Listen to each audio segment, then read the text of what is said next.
अस्सलाम वालेकुम everyone, this is मी मुर्तजा अब्बास। फैक्ट्रियाँ लग गई हैं, दूसरी जो है ना अननेसेसरी हाइड्रोकार्बन्स आपके एयर में जाते हैं, तो इसकी वजह से आपकी एयर पोल्यूटेड हो गई है। हेलो अस्सलाम वालेकुम, दिस इज मी फैजान अब्बास।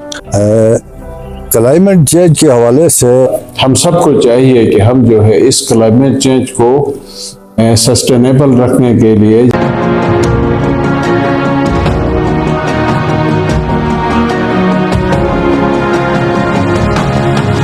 बिस्मिल्लाहिर्रहमानिर्रहीम, अस्सलाम वालेकुम everyone, this is me Usama Qureshi. तो आज बात करने जा रहे हैं climate change of Gilgit Baltistan. मैं इस वक्त गिलगित बल्तिस्तान का दारुल हुकूमत शहर गिलगित से मौजूद हूँ। अगर देखा जाए तो क्लाइमेट चेंज ने पूरी दुनिया को अपनी लिपेट में लिया है। इस वक्त दुनिया में एक जंग लड़ी जा रही है जो कि क्लाइमेट चेंज है, और क्लाइमेट चेंज की वजह से पूरी दुनिया में इसके ऊपर गौर और फिक्र किया जा रहा है।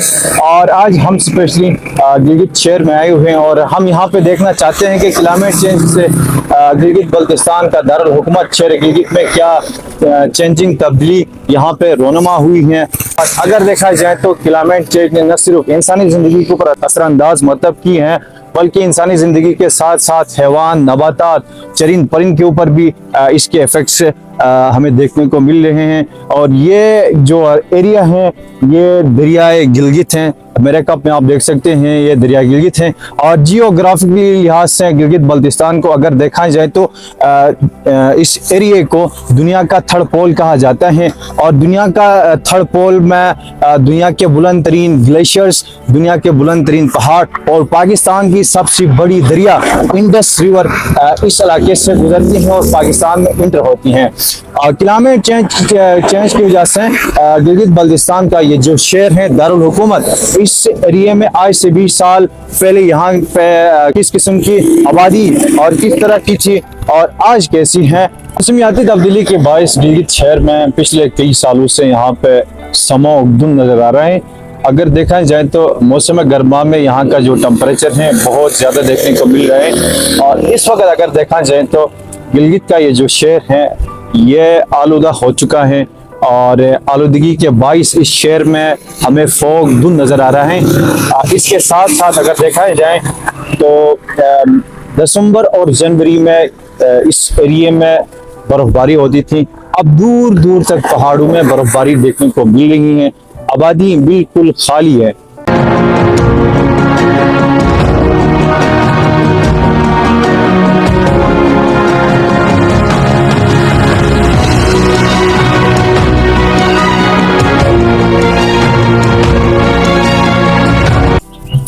सबसे पहले तो मैं आप लोगों का शुक्रिया अदा करता हूँ कि आप लोगों ने एक ऐसे अहम मौजू पे मुझे बोलने का मौका दिया। क्लाइमेट चेंज के हवाले से मैं इतना कहूँगा कि आज से 20 साल पहले यहाँ गिलगित शहर के अंदर इतनी आबादी भी नहीं थी, तो लोग जो है मतलब उस हिसाब से मतलब जिंदगी बसर कर रहे थे। आजकल शहर के अंदर आप देखें वर्कशॉपों की तादाद और साथ साथ मतलब ये जो रोड पे चलने वाली गाड़ियों की तादाद अच्छी खासी है।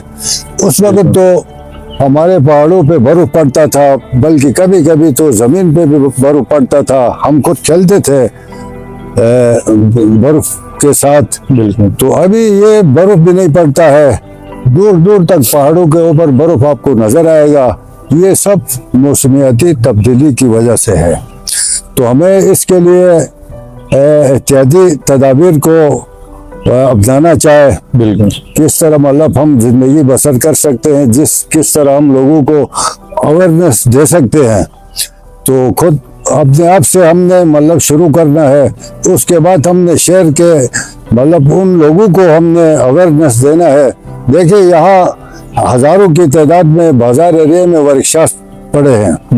वहाँ जो वर्कशॉप पे काम करने वाले जब शाम को अपने डेरे में जाते हैं या वर्कशॉप में बैठते हैं तो वो टायर और इस किस्म के गंदी चीजें मतलब वो जलाते हैं। बिल्कुल। जिसकी वजह से शहर के अंदर एक अजीब सा मतलब वो धुआं, जिसकी वजह से हमारे जो बुजुर्ग जो शहरी है और उनको भी खांसी मतलब वो तकलीफ होती है, फेफड़ों की बीमारियां उससे मतलब आम हो सकती है।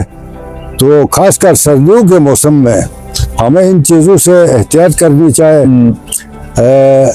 साथ साथ फिर मतलब वो अपने घर में भी बिल्कुल ऐसे चीज मतलब प्योर लकड़ी हम जलाएं तो उससे तो कोई नुकसान नहीं है।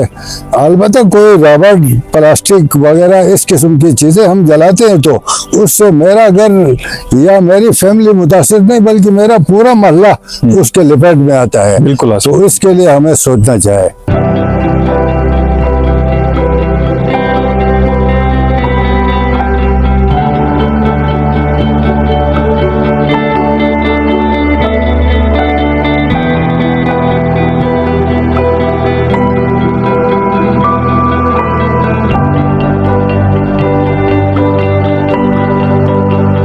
तो क्लाइमेट चेंज जो है ये इंसान ने अपने हाथों से पैदा किया है, क्योंकि अल्लाह ताला की तरफ से नहीं है, अल्लाह ताला की तरफ से कोई अजाब नहीं है।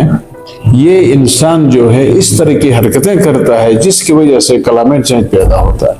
आपने दरख्त को काटा, इसी तरह आपने जो है मशीनरी ज्यादा इस्तेमाल की, आपने जो है गैस की जगह लकड़ी ज्यादा इस्तेमाल की, एयर ट्रैफिक ज्यादा हुआ। और इसी तरह आजकल गिलगित में देखें तो हर घर में दो दो तीन तीन गाड़ियां हैं, ठीक है कि नहीं है। इनके जो है धुआं जो है वो भी इस पर असरअंदाज होता है।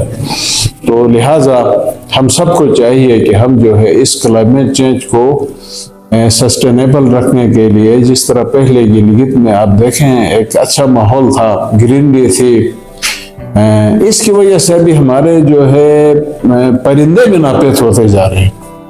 आपका ये दरिया सिंध से एसोसिएटेड जो इलाके हैं जो इसके पानी से सैराब होते हैं उसमें कहत जैसी सूरत हाल पैदा होगी। खुद गिलगित बल्तिस्तान में हमें साफ पानी पीने के लिए नहीं मिलेगा।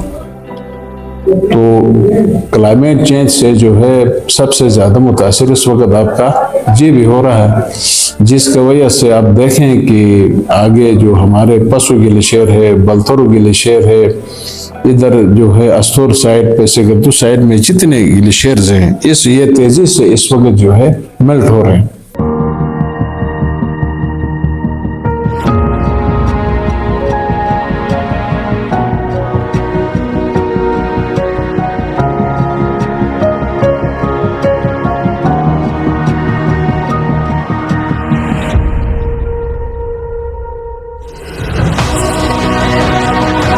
शुरू में यहाँ पे गिलगित में कारखाने नहीं थे, फैक्ट्रियाँ नहीं थी। अच्छा, ये कंबशन का जो है ना नेचुरल जो तरीका था वो था। अब इन्होंने क्या किया, उस सारे को जो है आर्टिफिशियल पे कन्वर्ट किया है।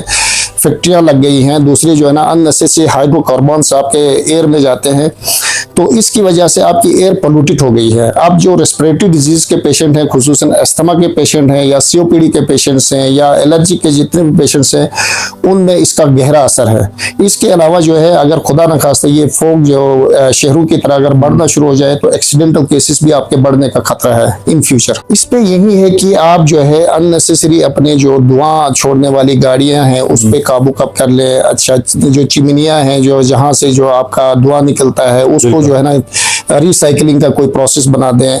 अच्छा, ये जो टायर जलाते हो या जो रबड़ की चीजें हैं या प्लास्टिक जलाते हो इसको मिनिमाइज करें, इससे जो है ना आप एक हद तक कंट्रोल कर सकते हैं।